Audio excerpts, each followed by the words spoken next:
Nous voici à l'intérieur donc de cette magnifique galerie du Taureau. On va découvrir un petit peu ce qui se passe. Et c'est Jean-Paul, comme d'habitude, qui va parler de Ah, ce qui se passe ici. Jean-Paul, alors, voilà, on te trouve sur tous les chemins de l'Aubrac. ouais. Tu fais pas ceux de Saint-Jacques, mais tu fais ceux de l'Aubrac. Ben, j'ai fait Saint-Jacques déjà, j'ai fait Stevenson, et je te suis, et c'est pire que tout. Ah bon, eh bien, écoute, nous sommes en compagnie de Jérôme Roux, Oui. qui est un homme qui a eu l'idée de créer cette galerie avec, d'un côté, une présence permanente de l'Aubrac. Hmm. Hein, on va voir comment l'Aubrac est présente dans cette galerie. Et en même temps, la créativité que tu verras avec Monsieur Roux après sur les tableaux qu'il présente, qui sont perpétuellement changeants, mais qui présentent toujours des œuvres d'artistes créatifs, hein, puisqu'on verra que les tableaux sont totalement différents. On a des tableaux de peintres bretons, on a des tableaux de peintres assez révolutionnaires, hein, comme tu le montreras tout à l'heure sur cette vue magnifique qui trône derrière Monsieur Roux. Et Monsieur Roux, tout à l'heure, il se présentera, il présentera sa galerie.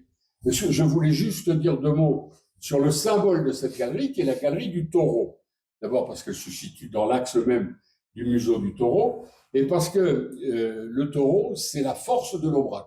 Mais le taureau vient de l'Antiquité, déjà de l'Égypte, et il vient surtout, on a beaucoup parlé du Minotaure. Alors qu'est-ce que le Minotaure? C'est composé de deux mots, Minos, hein, le roi de Crète qui voit son épouse qui copule avec un taureau et donc qui rend comme bébé on va dire un homme tout petit avec une tête de taureau et un corps d'homme.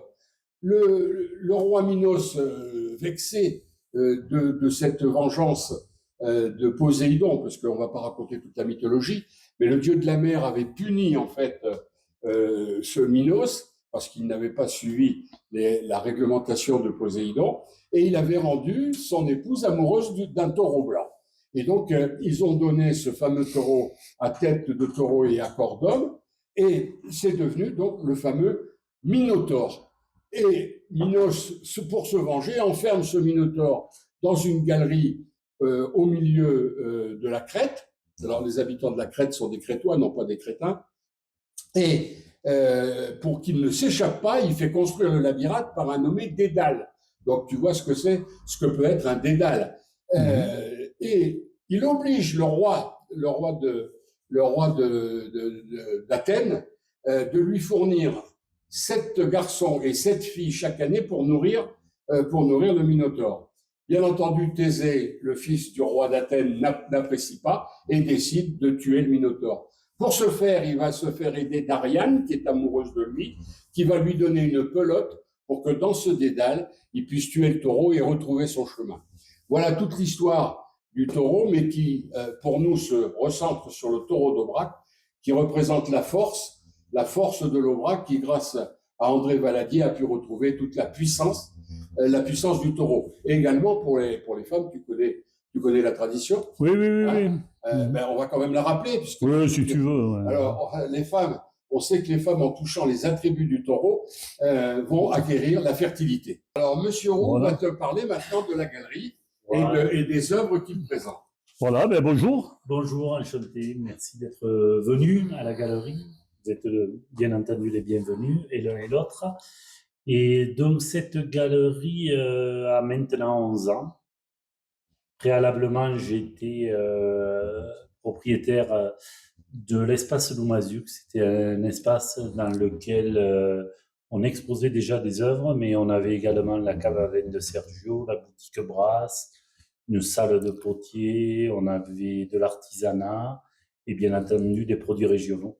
Et ça, je l'ai tenu pendant une vingtaine d'années.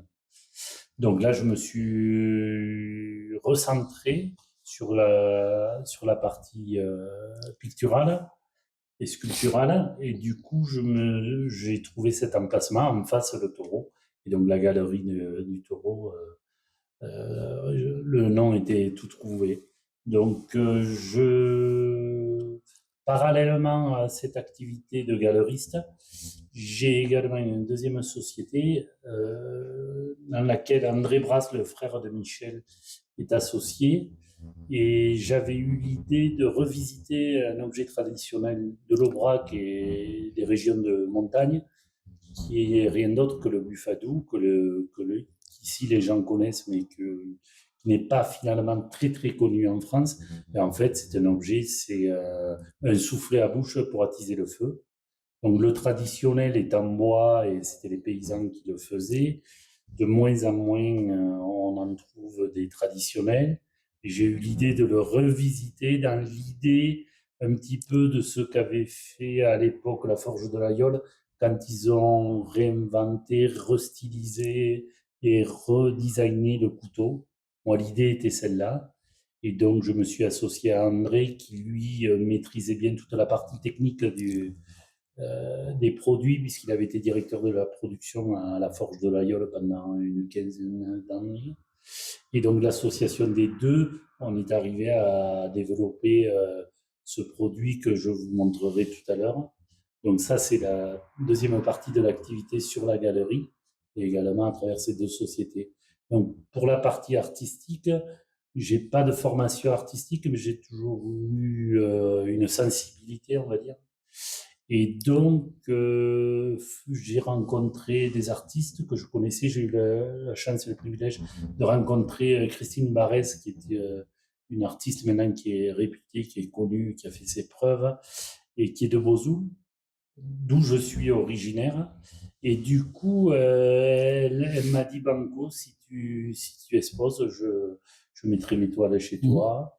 Et donc, ça a été la première à exposer. De là, j'ai rencontré d'autres artistes qui sont venus vers moi. Elle m'en a présenté également. Donc, tout ça fait qu'on a essayé de composer quelque chose de assez hétéroclite, mais quand même avec un goût de l'esthétisme. Et on met en avant quand même... on veut être une galerie de qualité, même si voilà, c'est des critères, c'est subjectif. Vous nous présentez un petit peu toutes Bien ces sûr. œuvres? Ah ben, on fait le tour, venez. Oui, bien sûr. Alors, Allez, oui. Petit détail avant que Monsieur Roux présente l'œuvre artistique de ce forgeron coutelier, c'est l'histoire quand même du taureau de l'Aïole. C'est l'histoire de Monsieur Joseph Plagnard qui était d'Aurillac, mais Aurillac, non pas dans le Cantal, Aurillac à côté de Soulages-Bonneval, qui gagnant le premier prix du concours agricole à Paris, voit son taureau primé en 1946, et ce taureau sert au sculpteur Guyot pour fabriquer, bien entendu, l'œuvre que tu as filmée tout à l'heure, qui est maintenant, qui domine sur la place du Foirail de l'Aïeul. Ouais. D'accord. L'œuvre originale. Voilà, on y va? Allez. Allez. Donc, on vous suit. Voilà. Là, c'est les œuvres de Christine Barès dont je vous ai parlé préalablement. Donc, c'est une coloriste. Elle est connue et réputée pour ses œuvres colorées. Donc, elle fait quelques marines. Donc vous avez elle fait également quelques natures mortes, très peu, mais elle en fait quelques-unes qui sont plutôt de la belle ouvrage. Là, elle a eu une période où elle avait travaillé avec une association en Afrique et elle est revenue avec des inspirations un petit peu guerrier Maasai, tout en longueur et avec des couleurs également éclatantes. Et le plus de son... Actuellement, ce qu'elle fait le plus, c'est ses portraits. Alors, ça peut être des portraits d'enfants, adolescents. Alors, ils sont à la fois mélancoliques et joyeux, joyeux par la composition des couleurs. Et il y a un côté un petit peu mélancolique, un petit peu rêveur. Un peu, certaines personnes y voient un peu du Petit Prince. Il y a des rappels un petit peu enfantins. Et tout ça avec une très très belle composition au niveau des couleurs qui fait son succès, quoi. Ensuite, je vais vous présenter en termes d'artiste peintre. Alors là, c'est Patrick Laroche, c'est un artiste lotois, alors qui fait beaucoup de dessins au fusain et qui, pour moi, me fait essentiellement des vaches au vrac, puisqu'elles sont bien sûr très intéressantes à dessiner, parce que, bon, que ce soit au niveau du regard, de la robe, etc. C'est vrai que c'est intéressant. Et alors la technique qu'il travaille, lui, c'est qu'il maroufle du papier craft sur une toile. Et ensuite, il travaille au fusain, à la gouache, et il y a quelques touches de pastel qui donnent un côté moderne et actuel. Donc lui, il fait partie des artistes qui me suivent depuis plus de 10 ans. D'accord. Alors derrière vous, dans votre dos, vous avez un autre artiste avec qui je travaille depuis très longtemps. C'est un artiste, c'est un architecte ruténois. Il s'appelle Thierry Auru. Il a une signature très graphique. Et lui, il travaille à l'acrylique et des paysages d'Aubrac en hiver qui sont pas souvent traités, les paysages d'Aubrac en hiver. Et lui, il les traite à sa façon, de façon très épurée, très précise également. Techniquement, c'est une belle maîtrise. Et des paysages enneigés. Donc, c'est très moderne, c'est un peu japonisant. Et moi, j'aime beaucoup. Et c'est quelqu'un que j'ai plaisir à présenter. Alors, si on va par là, c'est quelque chose de complètement différent. Alors là, pour la petite histoire, c'est un artiste, c'est la fille d'un artiste qui est décédé en 2015, à l'âge de 87 ans, qui s'appelle Édouard Lazare Buren. C'était un réfugié basque espagnol qui a peint toute sa vie, mais qui a très peu exposé de son vivant. Et sa fille unique a récupéré tout son fond d'œuvre, qui est colossal, puisqu'il a peint pendant 50 ans de sa vie. Et désormais, elle veut le faire reconnaître et reconnaître surtout, puisqu'il mérite d'être connu. Alors, il y a beaucoup d'influences hispaniques. On retrouve peut-être par certains côtés, alors il y a des dessins et des peintures, par certains côtés on retrouve du Picasso, du Botero, certains y retrouvent également. Également, moi je trouve du Fernand Léger sur certaines compositions. Et donc c'est un travail très intéressant. Et alors là pour le coup c'est une très belle découverte. Et d'ailleurs à ce titre, on a fait 3 ventes en salle des ventes à Douro. Donc désormais, il a une petite cote et c'est un artiste qui monte et qui mérite vraiment d'être découvert. Au niveau des peintres, voilà les 4 peintres avec qui je travaille de façon permanente. Mmh. Et après, de temps en temps, je fais tourner les expositions au fur et à mesure des découvertes. Après, en sculpture, vous avez, ça c'est une sculptrice aveyronnaise, qui s'appelle Gite Yanfray, qui est connue, c'est une céramiste. Donc elle part d'un bloc d'argile qu'elle sculpte et après elle fait son vernis dessus, sa céramique. Et du coup, si vous voulez, c'est une artiste qui est très intéressante. Moi, elle fait des animaux essentiellement. Et pour moi, elle me fait des taureaux. Alors, ces taureaux ont évolué. Là, elle a bien trouvé la forme qu'elle voulait donner. Il y a un côté un peu pop art. Mais en termes de finition et de sculpture, c'est un travail vraiment très intéressant. Après, j'ai Christophe Keila, qui est un artiste. Alors lui, il n'est pas aveyronnais, il est de la Dordogne. Alors lui, il travaille le bronze essentiellement. Et il fait ses vaches en bronze avec différentes patines. Ce sont des pièces uniques, des très belles pièces, des pièces uniques. Et ensuite, il fait également ces têtes de vaches qui sont également très intéressantes en termes de patine et également de sculpture. Donc lui aussi, j'aime bien travailler avec lui. C'est toujours un peu le thème de la vache, mais c'est vrai que déjà c'est un thème inspirant et ça me plaît. Voilà, lui, là c'est lui également là, avec des taureaux, avec un patine terre de Sienne. Hein. Pas terre de Sienne, je me trompe. C'est un bleu de Russie, très joli. Et ensuite, j'ai cet artiste qui est un artiste qui s'appelle Patrick Lancereau. C'est un artiste du Puy-de-Dôme. Alors lui, il fait du raku. Donc c'est de la céramique avec une technique japonaise de cuisson. Et là, il met quelques oxydes de cuivre qui font qu'on a des teintes différentes d'une pièce à l'autre. Et c'est bien entendu des pièces uniques. Voilà, on travaille essentiellement sur des pièces uniques.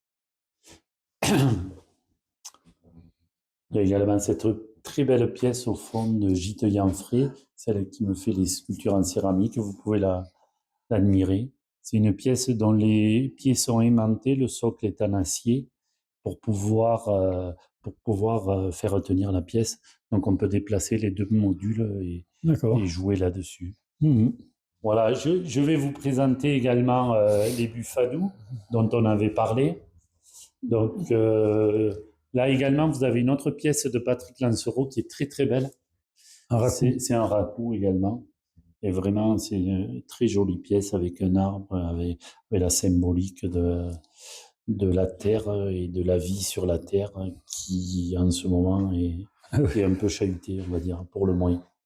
Donc après, en buffadou, vous avez les différents modèles de buffadou. Donc, on a le fabriqué en Aveyron. Ouais. Toutes les pièces sont faites en Aveyron et nous, on les assemble ici. Donc, vous avez c'est des modèles, c'est de l'acier avec une peinture époxy. Tous nos modèles sont équipés d'un clapet anti-retour de fumée en silicone, D'accord. reveté, Mhm. qu'André a déposé. Quand vous soufflez, l'air passe, vous aspirez, ça bloque. Et côté feu, il y a une cône à effet Venturi qui permet d'augmenter le débit d'air par 2. Donc, en termes d'efficacité, au-delà de l'esthétisme, on est également plus opérationnel et plus efficace. Donc, il y a le modèle tradition, le modèle martelé, le modèle serpentin. Ils existent en noir et corten. Ils ont tous gainage de cuir. C'est un artisan de software de Werg, Max Capdebart, qui est assez connu, qui fait également toute la partie cuir. Et ensuite, vous avez les modèles effilés en aluminium. C'est de l'alu rétrait, donc très, très élégant aussi, très chic, avec une poignée en cuir en dragon. Et enfin, le dernier, dont on est très fier et qui marche bien également, c'est celui que nous a dessiné Michel Brass. Michel Brass, ouais. Ouais. Donc il l'a voulu brut de forge avec un cordon de soudure tout le long et une poignée, donc il y a un vernis juste de surface. Ouais. On voit bien la poignée en cuir un peu épaisse, un cuir de vache d'Aubrac avec couleur chocolat, avec une surpiqûre orange. Et après, on les a accessoirisés avec les socles pour les poser et les pinces à bûche. Voilà, ça fait des beaux ensembles de beaux sets. Et c'est vrai que devant une cheminée, au-delà de l'esthétisme, c'est très fonctionnel. Et enfin, le dernier objet que j'ai développé avec Tristan, un artisan coutelier forgeron, alors c'est lui qui avait commencé à faire la vache d'Aubrac. Donc elle est très stylisée, il n'y a pas de soudure, tout est fait à la forge, quoi. Donc c'est un coutelier forgeron. Il était sur l'Aveyron, donc il a eu l'idée de faire la vache et je lui ai dit, écoute, il faut faire le taureau. Voilà ce que j'aimerais, comme on est à l'Aïole et que je suis la galerie du taureau, qu'on fasse le taureau. Donc j'ai eu l'idée de lui mettre les 2 petits attributs qui font que désormais c'est un peu devenu un incontournable sur l'Aïole. C'est les gens repartent avec le taureau porte-bonheur, souvenir. On y a adjoint une légende. Ah oui? Oui. Et alors? Alors, la légende, je vous donnerai le texte. Mais je l'ai, ouais, c'est vous l'avez le texte, voilà. La légende du taureau de l'Aïole qui existe depuis 80 ans.